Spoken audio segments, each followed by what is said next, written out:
All right. Welcome in, everyone. Oh, let me make sure I'm unmuted. Yeah, I guess I'm unmuted. Welcome in, everyone. It's really exciting for me to be here. I've always been a big advocate for acupuncture and will continue to be. It's something I did during my professional athletic career, but also now as a coding and billing expert. And I've been doing acupuncture seminars for coding and billing for many, many years. But I want to go beyond that today and kind of get into what I'll say is the business of acupuncture. And part of my fear is that often acupuncturists are great at what they do. There's no question, but sometimes don't have the business acumen or the business mindset to kind of get a way to make sure your practice is surviving and doing well. My goal is that an acupuncturist, and this may sound crass to some of you, but money's got to be part of the conversation at some point. My hope is that most acupuncturists can generate at least $150,000 a year of income. Now, I know some acupuncturists tell me, Sam, you're crazy. I'll starve to death on that. But I'm saying kind of as a starting point, because I don't think it's reasonable to pay for a profession that's going to cost you 150,000 with student loans and all that and not be able to make that. And you can. It's a matter of figuring out where you're going to go with it. How do I do that? Is it that I can do all cash? Can I do some insurance, or should I not do insurance at all? I mean, there's so many particular things that we have to deal with in the profession. I think one thing is to keep in mind is there's always this.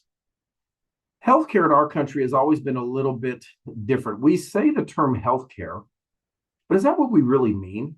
When someone has health insurance, I'm not really sure. So often you'll see people kind of lining up for pills and surgery and comforting lies, but not the lifestyle changes and being healthy. And I think that's the bridge of where acupuncture is really kind of bringing healthcare.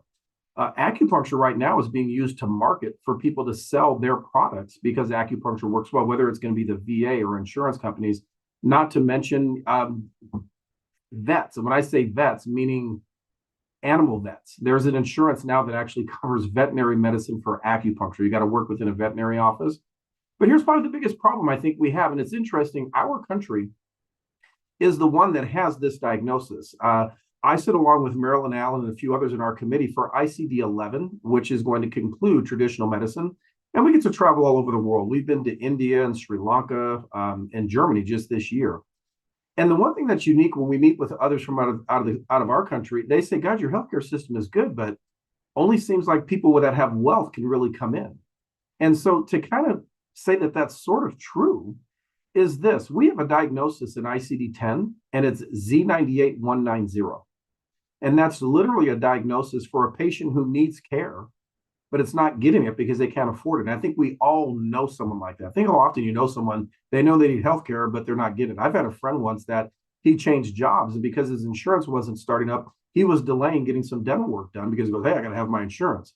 Because people do choose to use insurance when they go to the doctor. However, let's keep in mind, and this is the bridge difference that I think sometimes people forget, acupuncture and lots of other what I'll call complementary providers, if you will, to some extent at least, people are more willing to pay cash for it. Studies shown, we know that coverage for acupuncture is not as good, but people are more willing to pay out of pocket. So I never want anyone to go away from taking and doing a good part of your practice in cash. I hope half, because cash is also going to be patients who are interested truly in healthcare. I mean, once you are feeling good, insurance companies don't want anything to do with you. Like, get out of here. But we're thinking of patients like, hey, let's keep you healthy. What are things that we can do to reduce your stress and make your lifestyle healthier? So there's a big place for that. However, there's also a place where people have insurance. Realize that about 88% of the people in the United States have some form of health insurance. Well, that sounds good, like, oh, wow, that many. But let's bear in mind, how many actually have acupuncture benefits? Well, that's where things get a little tricky. So I want to bridge that. I will certainly say for all of you, you want patients, and you want patients who can pay for your care. And I don't care if you come into my office, if you're going to use cash, welcome. If you're going to use insurance, you're also welcome, but it has to be insurance that I agree with and that pays a fair rate. Now, here are states, this is something new since we have the Affordable Care Act. There are 4 states that have mandatory acupuncture since 2010. You'll see the 4 listed. But in this past year, Oregon and Colorado now made acupuncture mandatory. Now, don't get too excited. Colorado was only 6 visits a year, so let's not get too worked up. I mean, that's better than 0. Oregon is 20. But you know what I think often happens, and I'm sure you see this, as an acupuncturist, how many times do you find a person when they come into your office, they're very skeptical. I'm not sure if it's going to work. My friend said to come. I've tried everything else. Then they come to you and they're like, oh my God, I can't believe how much better I feel. I mean, think of the power and the fun you have on a daily basis when that happens. How many times has that happened to you where someone comes in a lot of pain, in a lot of dysfunction, and immediately after the treatment, they feel a lot better? I would challenge anyone to tell me that has ever happened in a medical office. And I'm not saying that as a put down, but that's not how they treat. No one goes to a medical doctor with a headache and leaves without the headache. When you go to an acupuncturist, you can. So there's power in that. So much so that not only are the states increasing, the benefit now for Aetna, if someone has Aetna insurance, everyone who has a job and gets their insurance through their job, their commercial plans all now have acupuncture benefits. Now, keep in mind, Aetna covers pretty nicely, but they have a limited amount of diagnosis. So be conscientious. And there is one proviso I will tell you. There are a few policies under Aetna where it's a self-insured, where they only have acupuncture in lieu of anesthesia. Well, when you see that, of course, it's cash. But the majority have things for headaches, neck pain, back pain, and so forth. So that's really good. That's been a nice plus. I mean, think of what's going on in your profession now. Medicare is covering. Now, let's not get too excited. This is not what we're looking for in the future, but Medicare is covering it. Remember, you do have to have medical supervision, so not so fun there. But at least it's getting there. And I'm hoping that we're working on that legislation to get us fully in and integrated in, but it's still there. You know where it's really good, though? Medicare Advantage plans. These are patients who have Medicare or Medicare eligible, but then they trade their benefit for this Medicare Advantage plan. And I'm putting this up because I literally took this off my television. And this was the company United Healthcare, along with AARP, literally using acupuncture to advertise for people to get their plan. They literally marketed, hey, come to our plan, you get acupuncture for zero copay. I'm not sure how many of you have seen these patients, but these can be pretty good. It's different from regular Medicare. These will have something called routine acupuncture that will cover for pain management and will cover not only acupuncture, but exams and therapies within your scope. Now, I'm not saying this is paying you hundreds of dollars a visit, but usually in the 80 to maybe 120 range would be pretty typical, assuming you're doing 2 to 3 sets and probably a therapy or so, but not bad. But again, point out that change. Take a look at this. This is one that I bet many of you, unless you're in Massachusetts, you're not familiar with. But let me blow this up. This is Blue Cross Blue Shield of Massachusetts. And this began a few years ago, and they cover acupuncture. Take a look at this, for any reason. Excuse me? Yes, any diagnosis they'll cover. Take a look. Nausea, dental pain, addictions, headaches, menstrual cramps, tennis elbow, myofascial pain, fibromyalgia, but let's go beyond the musculoskeletal. Gastritis, emotional issues. This to me is a policy that's letting acupuncturists be an acupuncturist, meaning they are covering what you do. You're not limited. Now, the only thing I would say I wish were better, I wish they gave more than 12 visits. However, how many people that might come in and after they run out of 12 visits go, this is working for me, I'm going to continue. And again, as long as your price is fair. But what I'm pointing out is I want to access some of this. I don't want to say I don't take insurance. Here's what I would say. I don't want to take insurance that doesn't pay me or an insurance that's a big hassle, and that's something to decide. Obviously, the VA is covering acupuncture. Now, some of you are going to say, well, Sam, I joined. Joining the VA is not going to get you a patient. That's the start of it. You've got to think about, what have I done to help people know to come to my office? I will challenge many of you to say, what would your people know about what you do? How are they helping? Well, what I want to move from here to from the VA, this is from one of the meetings we had in India. Now you can see here, there's a traditional medicine diagnosis, literally the world under ICD-11, which most of the world is adopting now. There's an entire chapter, chapter 26, that is on traditional medicine. Literally, there are codes for like chi stagnation, different types of patterns. The reason for it, the World Health Organization realized in order for acupuncture to count, we have to count it. And the only way to do that is to do it in a way that acupuncture does it, not in Western. So you're going to be able to have an ability to double code to say, hey, this person has headaches, but it is a chi stagnation or whatever that case may be for that. So much so, take a look at what they're indicating in the world. Traditional systems of medicine are fundamental, cost effective. You know what it comes down to? Helping more people. Think of how many people you can help without a lot of great cost. So there's a big push for acupuncture to continue to grow. But here's what I will tell you. Well, we're part of that growth. You're at probably the best time to ever be an acupuncturist. But I'm talking today about, how do I define my practice? How do I make sure I'm actually making a good living at this? And how do I start making decisions? I would hope after this, you can make a decision to say, you know what? I heard Sam's stuff and I don't want to take insurance. And you know what I'd say to you? That's good because you want to learn about it before you completely say, I don't want to. Be careful of other people's failures or frustrations because trust me, I can show you way more acupuncturists that are more successful for doing insurance than not. Not to say there aren't many that do cash only, but it's a little easier because think of it. I want you all thinking about ask your friends, family, and acquaintances how many of them go to the doctor and pay cash, and then how many go and use insurance. And it's not to say there aren't those that do, but you got to remember a lot only use insurance. So I want to learn how to tap into that market. Not every one of them, though. So here's what I want to talk about. What is your practice success? How do you define it? And this is really up to you. I don't want it to be like, oh, I got to make a certain amount of money. The one thing I'll say for acupuncturists, because I teach courses to acupuncturists, physical therapists, chiropractors, even medical providers. And I would say, on a whole, I've never seen an acupuncturist say, yeah, I got into this, so I want to make a good living. I have medical providers that have. So, and I'm not putting that down. I'm just saying you get it for different reasons. So think of how do you define it? Part of that, though, in my opinion, has got to be about the money. And that's what I think you always have to think of. What are the barriers for me having that success? And often think of it, why isn't a patient seeking acupuncture? In my opinion, it's basically three things. Number one, they don't understand it or even know what it does. Number two, they're fearful because they think, oh, there's needles. Or number three, they don't have enough money. So what we want to try to do is see if we can do something to smooth out or remove those barriers. And I want you to think of what is my practice model? Have you ever thought of it? It's first of the year. What's your practice model? What am I looking to do in my model of care of what type of patient I want to take, what type of patient I want to market to that's going to come in my office that can pay for my services. If you do a high-end practice where people come to you for, post-surgical issues, you can probably charge quite a bit. Maybe they can afford that or might have good coverage. So there's a place for that. But is that going to be the average person? I always will go back to what would you pay for your service? What would seem fair? Would it seem fair to charge $400? Would that be something? There are practitioners that do. I talked with a few people today. That's what they charge and get paid. Depends on where you're at. But trust me, if you're in New York and dealing with some of those New York plans with Optum and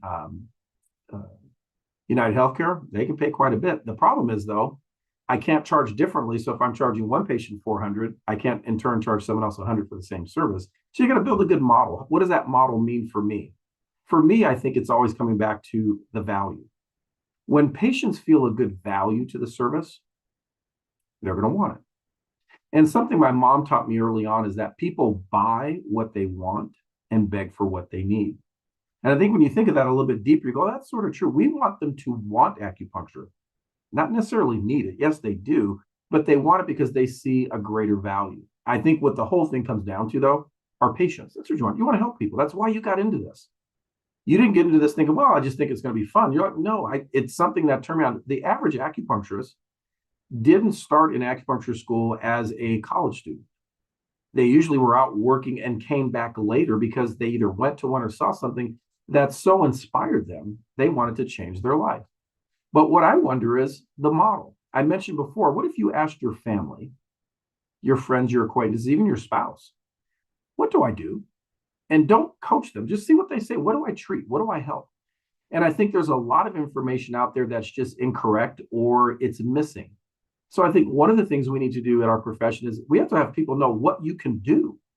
Like if I drive by an acupuncture office and it says acupuncture, you're letting me define. I don't know. I'm going to have my own biases. I'm pointing this out. These were two offices I passed by. The office on the left, this is a sign they have in the hallway of their office because they're in a medical building. There's nothing but medical doctors in there. They're on the first floor near the. Everyone who walks by sees this sign. They know, what do you mean? Acupuncture treats fatigue? Yeah, actually quite well. There's plans that cover that too. Stress and tension, anxiety, depression, mood swings, migraines, tension headaches, digestive disorders, indigestion, allergies, and on. You can see the list. But what they're doing is making people go, I treat that. Notice it says fibromyalgia. Now, some people, I say I treat pain. Some people with fibromyalgia don't see that. They want to see that you treat fibromyalgia. Notice here, they've included veterans benefits. I bet many of you have treated someone in a car accident. Like outside of Florida, acupuncturists can treat people involved in car accidents. And those, quite frankly, pay very, very well because people are hurt. They need a lot of care. And it generally pays 100% of what you bill. Why wouldn't I want to do that? Well, I do, but here's the problem. How many patients know that? Think of your patient that's in your office now. If they're in a car accident next week, would they come to you or would they go to a chiropractor? Just statistically, they're going to go to a chiropractor. You know why? Chiropractors tell them over and over. Look at any chiropractic ad. Car accidents, personal injury. Notice this one: neck and shoulder pain, low back, depression, insomnia, tendonitis, Bell's palsy, nasal allergies, weight control. Now, notice some of these are never going to be covered by insurance. That's fine. We're going to have a practice that's going to be mixed. So what I want you to think of is, where am I going to get these people that have these problems? You're only going to get them in two places. They're either going to come in and afford your services by paying out of pocket, meaning cash, or they're going to use some type of insurance. Now, here's the hard part. Not all insurance is good insurance. So therefore, I'm going to be a little picky, but even cash can be a little bit different. Notice here for cash, I'm noting here, you can have just straight cash, but what about prompt pay? Can I offer a pay at time of service discount? Well, yeah. How about prepaid packages? Is that something you're offering? Those are three different ways that you can draw someone in that you're attempting to make care more affordable. That's the one thing you have in solidarity that you can do, I think, that others can't. You can make your care much more affordable, I think, than the average medical doctor or medical practice. People have access, but we got to create the access in a way that they know, and it's also one they can see and understand, but also afford. Now, when it comes to insurance, there's 9 different ways. Some are horrible, in my opinion. If you give me a Medicaid patient, or in California called Medi-Cal, it's one unique thing for California, I don't like those too much. Now, some states, but mostly don't pay very well. So I'm not that excited on getting those. I mean, it doesn't mean I absolutely wouldn't take them, but probably not. Now, when it comes to standard health insurance, just a straight deductible, sure, it pays 80/20, but what about a PPO? Preferred provider, go to the in-network provider, or an HMO. How about a health savings account? Automobile accidents, someone involved in a work injury. How about someone for the VA? Or what about Medicare? And I'll specifically focus more on Medicare Advantage, not just straight Medicare, being that you have to have supervision. So there's 9 different ways. I don't want to just turn those away. What I would say is, kind of set yourself up to bridge between the two of them. I'm not going to be completely one way or the other. I mean, would I prefer everyone just come in and pay me $150 a visit? Well, sure. Every medical doctor would prefer that. But that's not how things really happen. So I want to bridge, which means you're going to have some people that have really bad insurance, high deductible or no coverage. And you're going to have some people with good insurance. I'm going to take both. Here's what I mean by that. Someone has bad insurance, I don't accept it. I'll let them know, oh, I'm sorry, I don't accept Blue Cross. I only take United and Progressive or something like that. Realize, and here's what I want to emphasize to you, just because you take one insurance does not mean that you have to take them all. Please don't get caught in that trap. Just because you decide to take one doesn't mean you have to take them all. And you can pick and choose. If someone has Blue Cross, realize someone who works for a different company, maybe they work for the school district, for another company, their insurance, though it's Blue Cross, could be completely different. And you might take the one that works for the school district and not the other. Never feel that you have to bill an insurance. What I'm going to do is cherry pick the ones that pay. The ones that don't, those are cash patients. So I'm going to bridge the both. And I can use myself as a good example. I have a very good health insurance policy. Yay for me, but I work for a company that does acupuncture. So we have a very generous and really good insurance policy for acupuncture. I have no deductible. I have only a $25 copay if I go to the hospital. If I see a doctor, I don't, and it pays the whole thing. Now, I say this like, oh, you go, wow, what type of policy is that? Well, I have what's called a Platinum Plus policy. However, just to give you an idea, I just said I have no deductible, I don't have a copay. But do you know, for my wife and I, and I'm not kidding, that insurance cost us a little over $3,000 a month to have it. Here's why I'm pointing this out. Do you think if I go to a doctor and you don't know how to take my insurance or bill it, that I'm going to pay you cash when I'm already paying $3,000? Every time I've gone to a doctor with my they're like, oh my God, my acupuncturist, can you come more? Because it pays very well. So what I'm pointing out is, don't be afraid to cherry pick, just like you do with patients, just like everyone does. By example, PCOM's a wonderful institution. Do they accept everyone that applies? No, they don't. If you don't have the right prerequisites, they don't accept you. But it's the number one barrier for people going to school? No money. So if someone doesn't have enough money, do they just say, oh, sure, we give everyone a scholarship? No, you can't come. You'll figure it out. And so I want you thinking in the same ways. In your practice, be mindful that you're going to use a little bit of both. But I want you to think in this way, though. You're a business, and I don't think often we look at it that way, but you are. That's the part that sort of frustrates us, though, because you don't want to. You're thinking, no, I want to be a really good acupuncturist. I want to help people. I don't want to deal with that part of it. Unfortunately, you have to. It's not like you're medical doctors and you work in a hospital and let them do it and they just pay you a salary. I mean, if you want to do that, what I'll tell you, go work for the VA. They are hiring acupuncturists in some facilities. It doesn't pay a ton, but I want to say they're making like 90 to 120K a year. Not bad. But that way you don't have to do it. But here's what I want you to think of. Think of any business. And I'm going to use an example here of the store Sears. Of course, I'm sure many of you are familiar with them. But remember what Sears was? Sears was a catalog company where when they first started, people would get the catalog, order stuff, and we'd ship it to them. Well, as the population changed to move more into cities, they opened stores. Well, why didn't someone at Sears, maybe in the early or mid 90s, that was watching Amazon, if you think of it, wasn't Sears Amazon? Sears could have easily said, hey, let's put our book online. Let's make people order and we'll ship. But no one did that. So what happened? Sears closed. They don't exist. In fact, here's the funniest part to me, or the ironic part. In Southern California, there are 4 large Sears warehouses that were sitting empty after the stores closed. Amazon has bought them and turned them into a hub for Amazon. And I just laughed thinking, my God, Sears had the infrastructure, didn't know any better. I also want you to think of another place, though, because it means you've got to learn to adapt and adopt. You can't just do what you've done. Like you talk to someone that started practicing 30 years ago, very different. I taught seminars now for 25 years for acupuncture, and the first seminars I taught for insurance was very limited what they would cover. And I would have doctors saying, well, Sam, your seminar was great, but it doesn't cover what I do. I do internal medicine. The one thing I hope is those practitioners are still around, because when I teach a seminar now, there's a lot of internal medicine. There's a lot more than just pain management.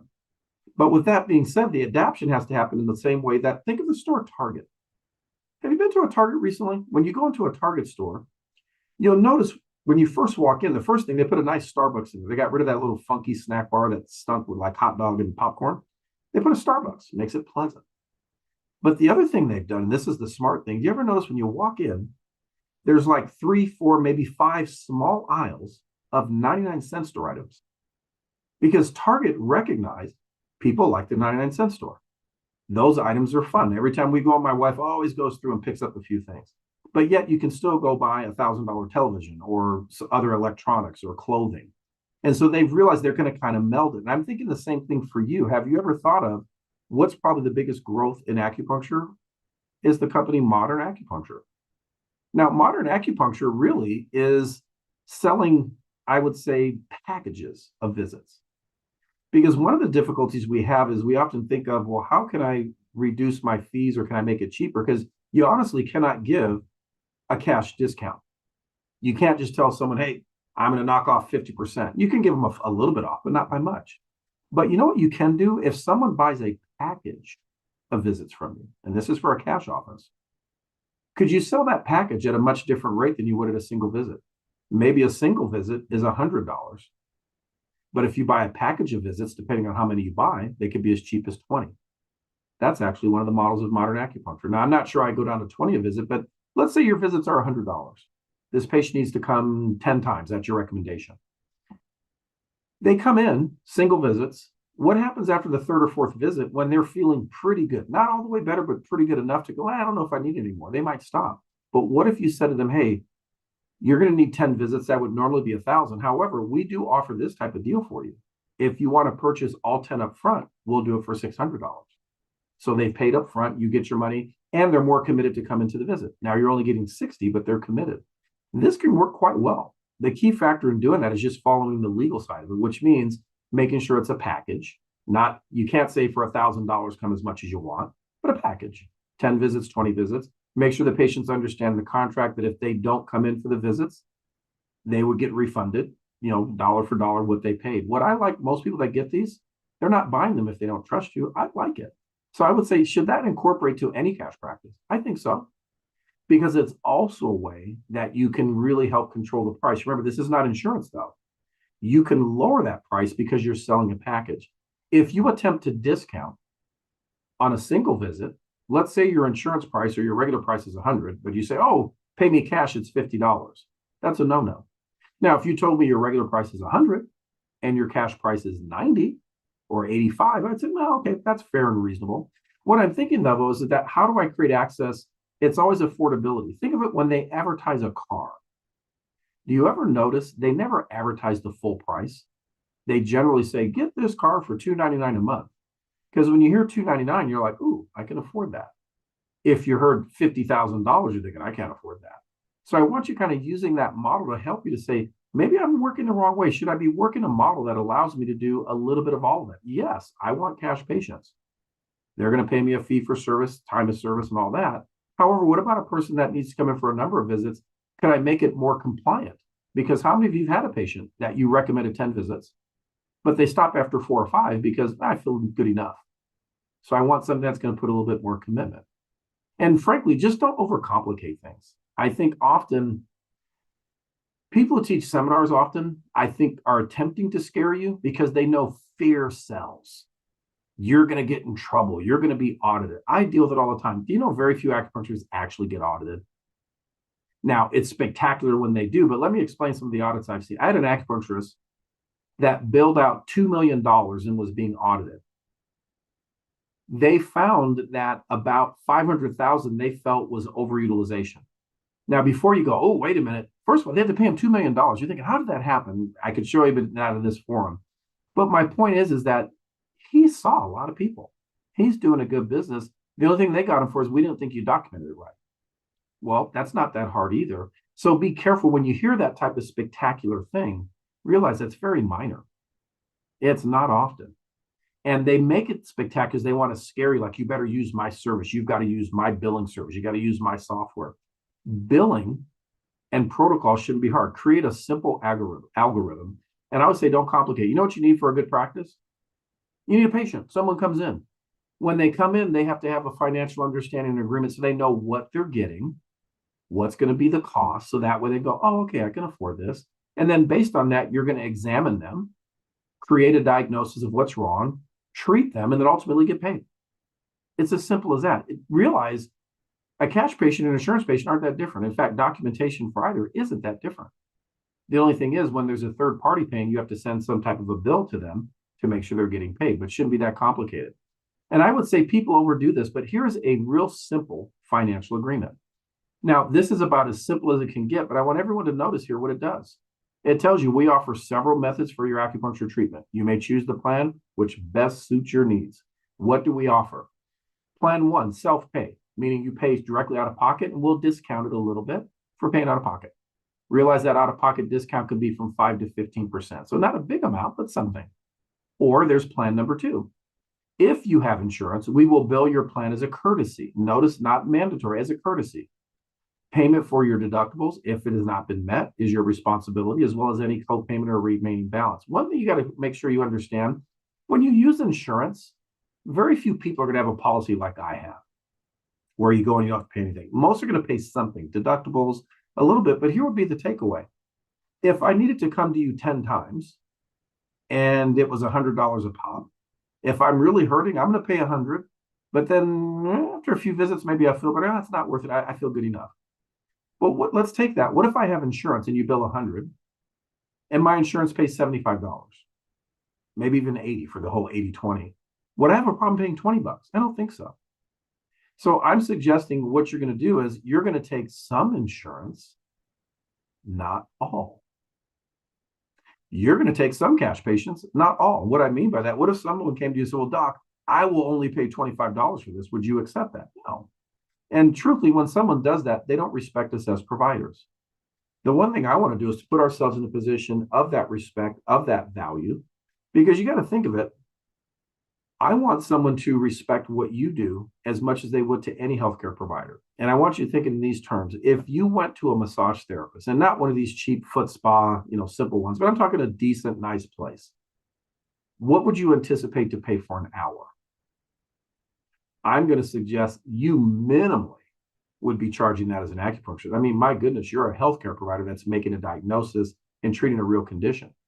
So I want to make sure we set that up. So give them a financial agreement, evaluate them, figure out what's wrong, begin your treatment, and send out a claim. Coding is not complicated. Acupuncture has 4 codes. There's 2 for manual, 2 for electrical, not real complicated. And I know everyone's seen a lot of these therapy codes. You think, oh my God, there's so many therapy codes. If you think realistically, how many codes do acupuncturists actually bill? I've been around enough for you to say it's probably 5 or 6. You're going to bill for acupuncture, you're going to bill for an exam, and then you're going to bill a handful of therapies. Probably not even a handful. Heat, maybe some electrical stim, not through acupuncture, but electric stim, maybe some body work, myofascial release, gua sha, tuina, so massage, manual therapy, and maybe even a little exercise rehab. Beyond cupping and moxa, that's about it. So I've literally named like 6 or 7 things. So be careful. Don't think you have to learn about a whole bunch of codes. You want to talk about the ones that are pertinent to you and what you do. And I think often that's where we get confused. We try to make it very hard. It's one of the things I do. We do a service, the American Acupuncture Council. What I do is we call it the network. I do the continuing education seminars, but I also work one-on-one with offices. So when you're a member, I work with you on, hey, let's talk about how to set up a fee schedule. What are the relative values? What is fair? How do you format a claim form? How do you bill electronically? How do you document? You can get some handholding. That's what we do because we want you to be successful. Truthfully, if you're not successful, I'm sort of out of work.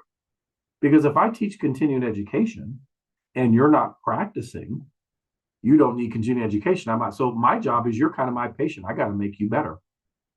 So it's not that complicated, but I want to give you one little quick gift for that. It is this. Most people wonder like, well, what codes do acupuncturists get paid for? And I'm talking diagnosis codes. So here's something free to you. Take out your phone or just use your phone for a text message. Do the QR code if you're familiar with it. Take your phone with the camera on. Or just simply text the word codes to 714-209-7516. And then what you'll get is a bounce back saying, yes, we'd love to send you the acupuncture codes. What's your name and email? And then guess what we're going to do? Send it to you directly. That way you're going to have a list. Now, this list is pretty large. It's about 400 codes. And grant you, most of you are never going to use all 400 codes. But what I want to point out is all of these codes are payable by insurance for acupuncture. But I want to have a little carefulness with that. I'm saying they are payable, which is absolutely true. But not every code is payable by all insurances. There are going to be some that different ones play. But I'd say if you generally stick with pain management, you're going to be on the safe side. But there's many plans that cover things like fatigue, PTSD, anxiety, depression. So you want to probably start to broaden your horizons a bit because there's a lot of people who need your help that don't otherwise know it. I mean, think of it. How many times have you had a person come in and say to you, wow, I can't believe that worked. Why did I take so long? They'll come to you and say, I've been to a chiropractor. I went to the medical doctor. I did a physiatrist. We did physical therapy and it's still a problem. They get acupuncture. Oh my God. I want a chance for that to happen. I think in many ways, acupuncture is going to help save healthcare, at least to some extent in the United States, meaning insurance companies are going to become knowledgeable enough to say, wait a minute, if you go to an acupuncturist, the average cost is $619 to deal with this problem. You go to a medical provider, that same problem is going to be $1,700. That's statistical. That's from the American College of Medicine. That's a big deal. They're picking that up. So they're beginning to recognize the state attorney generals, the Governors Association, all promoted because of, in many ways, the drug addiction problem we've had through opioids. But there's got to be a place for us. Where can they access? By example, I will say, talk to anyone that bills insurance, and they'll tell you, oh man, some insurances are good, some are not. Don't be afraid to dip your toe, pick some good ones. My general rule, don't join anything right away. Just start billing insurance. Here's something interesting. I sit on what's called the Reimbursement and Coding Committee for Optum Health, which oversees United Healthcare. And I can unequivocally tell you, providers who are out of network get paid more than providers who are in network. Now, maybe if you're in network, maybe more patients find you. But I want you to think this way. Do you have a website? And on your website, do you indicate what you do? Do you indicate what type of plans you take? So if I were to Google veterans care and you're close to me because Google works by region, would your name come up? I will guarantee you, if you go and do a Google search for coding and billing seminars for acupuncture, my company will be the first one up. Why? We just put out so much information. Go to our website, take a look. Now, let's get into this. What about billing? Everyone looks and goes, billing is really hard. No, it's not. This is a 1500 form. I mean, frankly, you can do this handwritten or you can do it electronically. You know what this form does, though? Let me enlarge it so it's easy to see. You'll notice all it is patient's information at the top: name, address, date of birth, and their ID number for their insurance card. We then move down in the middle of the form. You're going to put what's wrong with them. This patient has low back pain. Not that complicated, low back pain. We treated them. Here's what we did for treatment. We did a mid-level exam, so a 99203. We did 3 sets of acupuncture. How do we know we did 3 sets? There's 1 initial and then 2 additional. For a total of 3. Plus, we did a little manual therapy wash off. This total visit is $310. Now, am I saying that insurance is going to pay the whole thing? No, probably not, but they're going to pay a good amount of it. How many times would I like a patient like that? Because my goal is that hopefully all of you are getting from an insurance no less than $60 on average per visit. My hope is it's closer to 80 or 90 if you are better at cherry picking. Now, one thing just as kind of an interesting factor, it's been shown that if you open a practice near or close to a Trader Joe's or a Costco, those generally will be more successful. And you think, how is it? Trader Joe's and Costco only open stores where there's an area where people have, I would say, a little better than average income or at least above average. As a consequence, people with better education, better jobs, are more likely to seek acupuncture care simply because they're more familiar with it. They've learned it. Not to say that we can't do it everywhere, but I'm saying let's bridge the difference. So this form is not very hard. I mean, look at it. You fill in a few boxes, you do it all electronic, off it goes. You get paid. Now, what if you say, Sam, I don't want to do that. I don't want to bill insurance. That's up to you. You do not have to bill insurance. However, what if I came to you and I said, well, I want to use my insurance. And you say, well, no, I don't bill. What you need to do is give me what we will call a super bill. And that's what you see the example here. What a super bill is essentially a receipt. It's going to have the patient's information at the top. It's going to indicate their diagnosis. Notice I have tons of diagnosis lists. So you can just circle, or if it's not here, write it in. And then you're going to check off the service. Oh, I did a mid-level exam.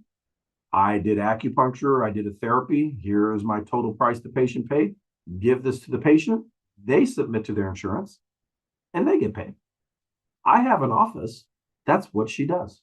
She tells people up front, you are allowed to use your insurance. However, I will not directly bill, and I will give you a receipt that you will submit to your insurance.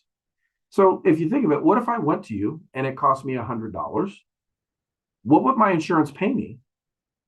Well, it would pay $100 based on my policy. So here would be you're going, well, Sam, well, that's what I'm going to do. Well, here would be the thing. How many of you, and I would put myself in this boat, let's say your visit is 100 or 150 per visit, and I needed to go to you 3 times a week. How many people can afford to pay you $450 per week for 4 weeks? Not very many. But what if they had insurance when I get them to come in? I don't have a problem being a business with a little accounts receivable down the road because cash patients often are limited. What is it going to take? You've got to get people in your office that know what you do and get a chance to help them. I think once you start treating more, that's where the referrals start. Give me one school teacher with a good policy. Treat them. You're going to have a lot of teachers because they're going to send their friends. My wife's a school teacher. She teaches in Southern California, a district called Garden Grove. That district has phenomenal acupuncture benefits. I know an acupuncturist in Garden Grove. That's all he treats are teachers, and he does very well. Why? Because he's getting well over 100 a visit. Keep in mind, there's nothing wrong with setting yourself up to choose certain ones and not, like everything we do. When you go into this grocery store, you choose particular items based on what you want and the quality. Sometimes if your money is not as good, you buy the cheaper one. But otherwise, it's quality. And I want you to think of, have you ever picked a doctor because it was cheap? Has anyone ever picked you because you're cheap? So I always want you to be a little bit careful, cash or otherwise. If it's cheap, people start to wonder, is there any value? Don't be afraid to come up with a good, fair fee and give a value to it. Give the people what they're wanting. When I go to my acupuncturist, she's fantastic. And I tell everyone, I say, look, Dr. Kathy is wonderful. She's very thorough. She's going to spend time with you, on and on. I talk about it. But you know what I tell everyone, though? She's not the cheapest, because there are acupuncturists that are less expensive than her, but her care is so good. I'll tell people it's worth it. And, I've never had someone going, oh, it was too expensive, because they're coming in for quality. I want you to set yourself up in that way, whether it's going to be a little insurance or not. Here's the goal. How many patient visits is it going to take for your practice to really thrive? And it doesn't mean I want to be a millionaire, but it means I want to have a decent, I want to be able to pay for my life, my home, my family, pay for my business, take a vacation or two. That's what I want. I want that type of satisfaction. Truthfully, $1 million practices often are $1 million headaches. So somewhere in between, think of that as being your goal. We're here to help. The American Acupuncture Council, we not only do malpractice insurance, which you all need. By the way, if you have malpractice insurance, it covers you for everything. Slip and falls, it'll cover you for true malpractice, but also things like board defense if there's any issues, sexual misconduct, audits, and HIPAA, and all of that. But we also do beyond that. We do a service called the network, where literally I become part of your office. As a member, you can call me, you can email me, we do Zooms together, and I want to get you together to make sure this is easy and affordable, because it makes money. Join our network. I'll be there to help, but we are a resource. The American Acupuncture is always here. Our website directly is aacinfonetwork.com. We've got news items and other things there. I have seminars coming up this Sunday. That's going to be a real comprehensive seminar. So if you need CE hours, we're available for that. You can also reach us by phone.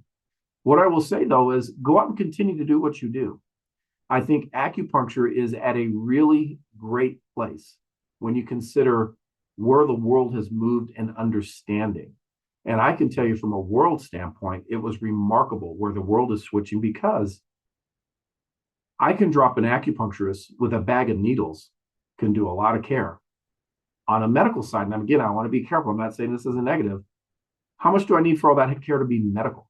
That changes a lot. And so there's a lot of things you can do to bridge the difference. We just have to get out there. What we need to do as a profession, in my opinion, is to get more into the mainstream. One thing, I had a call earlier this week with the VA and some others that are wanting to integrate more care for acupuncture in active duty, including families.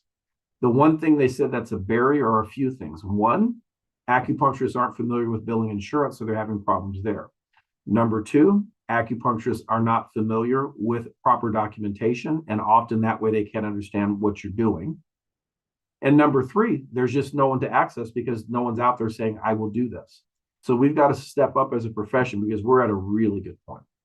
What I'm going to say is thank you, everyone. I've finished. I'm waiting to see. I don't know if we're going to get some questions in the chat here, and I'll certainly entertain questions. I knew I had about 40, 45 minutes of material. And then certainly if someone has a question saying, hey, Sam, what about something, or what's your opinion? I'm all for that. If you are not sure, you go back and just say, you know what? Let me send something to PCOM. They have a way to contact me, or go to our website and look there. We're always here to help. We want to make sure you're doing well. We love what you do, and we're here to support you. So again, thank you, everyone. But I'll look to see. I'm waiting to see. I haven't seen no questions, so I'm assuming we don't have any yet. But probably there are, in a moment. Sam, there are some questions in the chat now. If you look in our chat, you should be able to see them. Okay, let's see. If you don't see them, I can read them to you. Okay, you're probably going to read them, because I get ones they're just saying no problem, smooth start. And so okay, got it. Okay. All right, so I'm going to go ahead and read you questions. How can you find out what diagnosis codes or other codes particular insurance companies will pay? Well, I'm going to be very self-serving. Come to my seminar, and I literally give you the list. Here's the ones from Aetna. Here's the ones from Cigna. Here's the ones from Blue Cross. Here's the ones from Health Partners. Here's the ones from Primera. There's a lot of crossover. Unfortunately, they don't publish them as publicly as people would like. So that's why we do a ton of research to get those, and we include them in our CE seminars. So we do have a list of those. And for network members, especially, if you have some odd state or something, we also help you with that as well. Great. Do you have any thoughts on the VA's community care network and becoming a provider? To me, that's a no-brainer. Here's why. The worst thing that happens, if you join VA community care, the worst thing is you don't get a patient. That's it. Nothing else goes on. But if you do, they're going to refer them to start with 12 visits. Those 12 visits will include 3 examinations and 12 visits of acupuncture plus therapies, which means probably close to $2,000 of reimbursement for those 12 visits. Do you think I'd want that patient? Absolutely. The problem is when people join, joining is not enough. It's like saying, I became an acupuncturist, everyone's going to show up to my office. There are things you have to do so people know. So the first thing I would do if I did VA is put a sign up so when people drive by my office, it says VA care. Because I'm going to have a veteran going, I didn't know there was that care. I want them there. But it's wonderful. I would say the reimbursement is very good. I would say each acupuncturist is getting, on average, 120 per visit on an average visit, but some visits as high as 200 depending on exams. And are you familiar with other states, all states, or just California? I teach all over. So literally, I had a seminar 2 weeks ago that I had 40 different states that people had attended. So we used to do seminars where I would go to each state individually. Now we do it virtually. So when you attend our seminar, each state that you're from, I send your state specific information to you along with the regular seminar packet. So there isn't a state I'm not familiar with, including Guam, Puerto Rico, and Samoa. Because there's a few there, trust me, there's a few acupuncturists in those areas.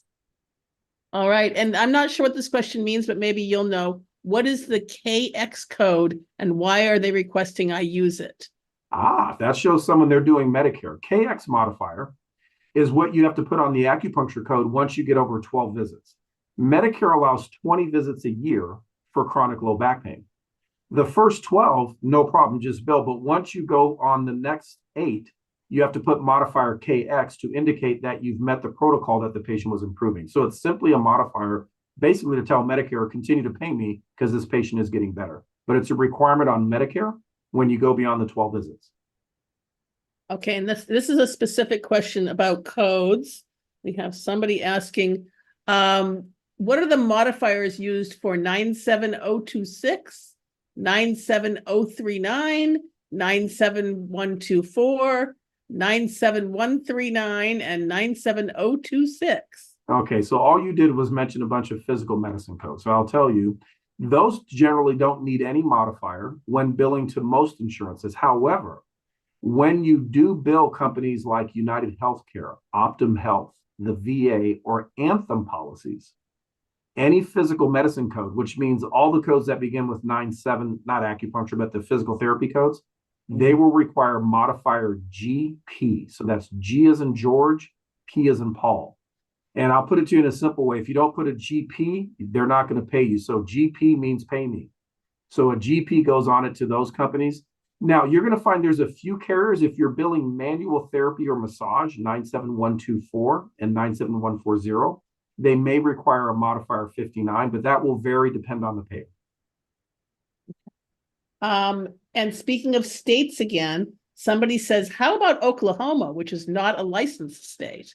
So a state where acupuncture is not licensed. Well, so long as you have you have a certification, they generally will pay, but there's not a lot of acupuncturists in Oklahoma because there is no state law.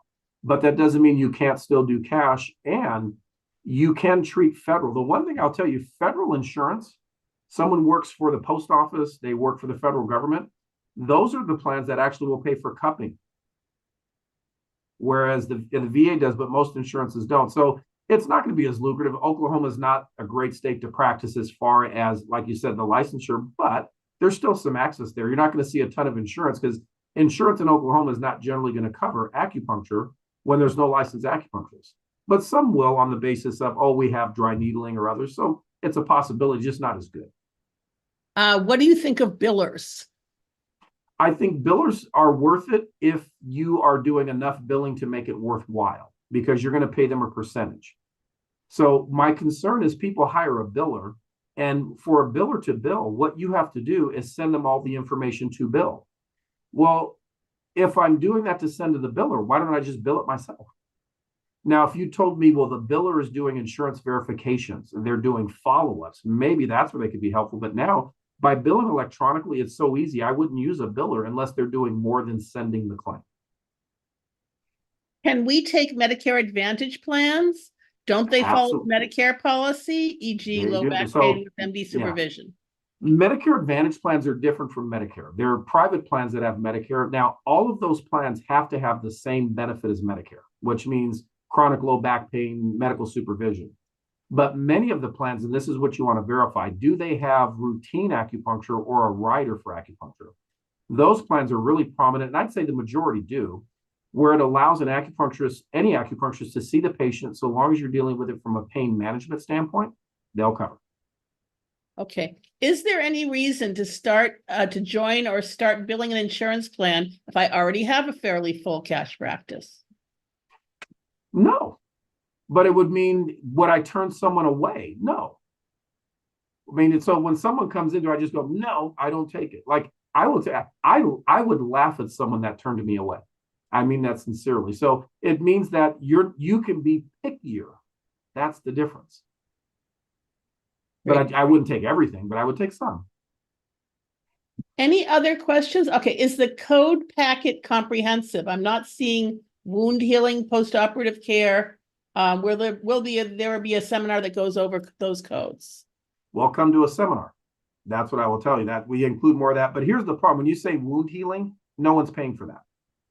That's not a benefit that's payable for acupuncture. Now, if you told me Blue Cross Blue Shield of Massachusetts, and this goes back to when I first had people coming in saying, hey, Sam, I'm treating colitis. It used to be that wasn't covered. Now plans cover it. So that's changing, but I won't say everything is covered. That's why I sent you the list of those codes so you can look to see those are the ones I can tell you are going to be covered by at least some insurance. And you'll notice I don't have wound healing because it's not on anyone's list. How often do you give seminars?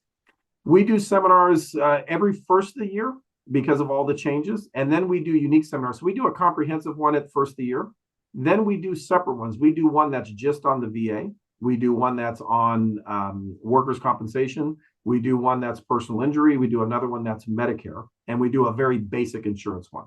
These are all recorded too. So if you have one, you're thinking, I want to take that, just go on to our online store and you get a recorded version. You can watch it up to 60 days. It's very comprehensive. And it covers in detail. We update those every year. For instance, I'm doing the last bit of these. So by example, I would recommend for seminars, you need one coding and billing seminar a year, even if you're just doing cash, because diagnosis codes update every first of the year. Realize the E&M codes updated this year and did 2 years ago. So there's always enough change. And I would put it to you this way. It's why they call this an acupuncture practice, not a perfect. And it's why there's continuing education, because there's always changes. So I would say one per year, but if you're very specific on, I want Medicare, do the Medicare one. Otherwise, the more comprehensive one would be probably the safer bet. And can you remind people again how they find your seminars on the store? Oh, sure. Just go to AAC Info Network, aacinfonetwork.com. Go to our main page and you'll see tabs. It literally says seminars. Click on it and you'll see a list of all the upcoming seminars. If you want to look at the recorded ones, click there. If you want to do the one-on-one service where I become part of your staff, if you will, or part of your team, just click on the network. And if you're not sure, don't be afraid to give us a call. We've got people that are willing to kind of walk you through, make sure what you're doing. Remember, we've got a vested interest. We do a lot to support the profession because the profession is us. If you're not successful, we're not. So it's why we put so much time and effort, because it's a win-win for everybody. We're symbiotic, certainly. With that, I want to say, Sam, thank you so much. And thank you to the sponsor of this webinar, the American Acupuncture Council, the oldest and largest provider of acupuncture malpractice in the nation. Much more than a malpractice company, they also are great supporters of the college and the profession, have lots of resources for you. I also want to thank Jose Bonilla, who's our tech tonight, and Rob Nadeau, who's our operations manager for Pacific College of Center for Lifelong Learning. If you want to watch this again, it will stay up on the YouTube channel, so you can watch it again, and you can send your friends and your family. Speaking of friends and family, we hope you will bring them to our next live webinar, which will be our Lunar New Year forecast on January 30th. Again, thank you so much to Sam, and we look forward to seeing you next time. All right, great. Thank you. It was a pleasure.